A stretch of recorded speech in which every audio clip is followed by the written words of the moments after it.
ရှာရာဘူးလက်အကြောင်းအဲ့ဒါလေကျွန်တော်လူတိုင်းနှီးပါမေးရတယ်သူ့ကိုဘာကြောင့်အဲ့လောက်စိတ်ဝင်စားရလဲမသိသူ့ရဲ့ပုံစံကြီးရအောင်မှာကြောက်စရာကြီးအပြင်မှာတယောက်ချင်းတွေ့ရင်တော့ကြောစိတ်ညင်စရာကြီးပုံစံကြီးကအိုးစိတ်မူပတိုင်းမွေးနေမှာ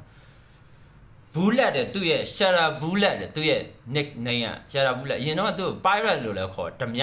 ပင်လေဓမြဆိုသူကအသက်30ရှိပြီ UFC မှာ9ပွဲထိုးပြီးသွားပြီတပွဲ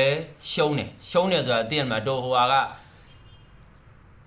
ဘာလာတာကနေ UFC ကိုရောက်လာတဲ့ Michael Van Dongbei ကိုရှုံးတယ် Michael Van Dongbei ခုံစားနေလေခုံစားလောက်တာဟိုမှာဒေါက်ကလတ်လီမာတွေ့တယ်ဒေါက်ကလတ်လီမာကြိတ်ပလိုက်တာဟိုမှာအဲ့လိုမျိုးဆိုတော့အဲ့ Michael Van Dongbei ကိုရှုံးတာ Michael Van Dongbei ကအယမ်းမြန်တော့တဲ့မှာ तू လိုက်တော့မမီရှုံးကြံတဲ့ပွဲတွေ9ပွဲထိုးတာ3ပွဲက fight of the night ရတယ်ဆိုရင်ကဖြော်ရည်မှုပေးတဲ့ဖာကျကျန်းတယ်ဒါဂက်စတန်အသက်30ရှိပြီ UFC middleweight တန်းကဒါဂက်စတန်သားအဲ့မှာသူ့မှာစိတ်ဝင်စားစရာလေးပထမတစ်ချက်ခပ်ပဲအဖေရဲ့ဂျင်အဲ့ဂျင်ကသူအထုတ်ခံမှုတဲ့ဒါဂက်စတန်မှာနေတော့အထုတ်ခံရတဲ့အကြောင်းကလည်းဟိုတော်တော်ထူးထူးဆန်းဆန်းသပင်းအရှိန်ညှက်ခိုင်းလို့တဲ့ခပ်ပဲဖေရဲ့ဂျင်မှာသပင်းအရှိန်မထားအောင်ညာဘက်ထွက်မလဲအောင်နော်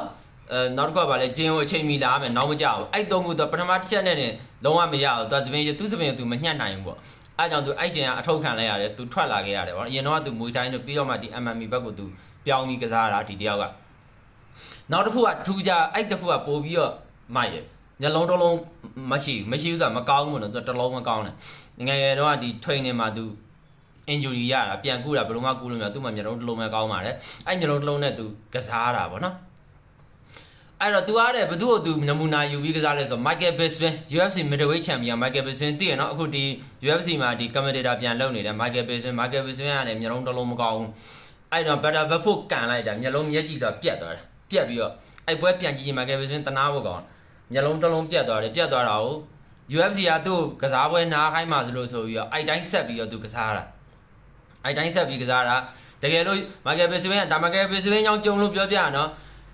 ပွဲမထိုးခင်မေးတယ်ဆရာဝန်ကမှရှေ့မှာမျက်လုံးတစ်လုံးဘာမြင်ရလဲတစ်ချောင်းလားနှစ်ချောင်းလားအဲ့လိုမျိုးမေးရဆရာဝန်ကမှ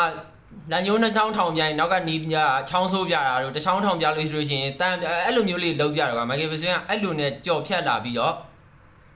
UFC middleweight champion ဆိုရင်ကမျက်လုံးတစ်လုံးနဲ့ UFC middleweight champion ဖြစ်တော့အဲ့ဒါကြောင့်လည်းသူအင်္ဂလန်ရဲ့ဒီ